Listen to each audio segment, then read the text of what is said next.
கொடுப்பேன் என்று சொல்லியும் கொடாமல் இருக்கிற வஞ்சகன் மழையில்லாத மேகங்களுக்கும் காற்றுக்கும் சரி.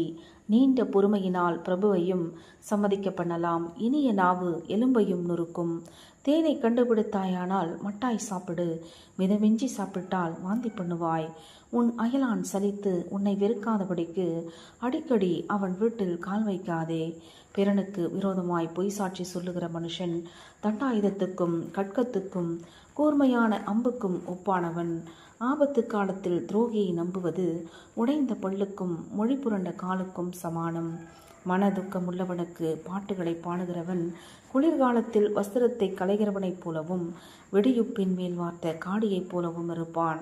உன் சத்துரு பசியாயிருந்தால் அவனுக்கு புசிக்க ஆகாரம் கொடு. அவன் தாகமாயிருந்தால் குடிக்க தண்ணீர் கொடு. அதனால் நீ அவன் தலையின் மேல் எரிகிற தழல்களை குவிப்பாய். கர்த்தர் உனக்கு பலனளிப்பார்.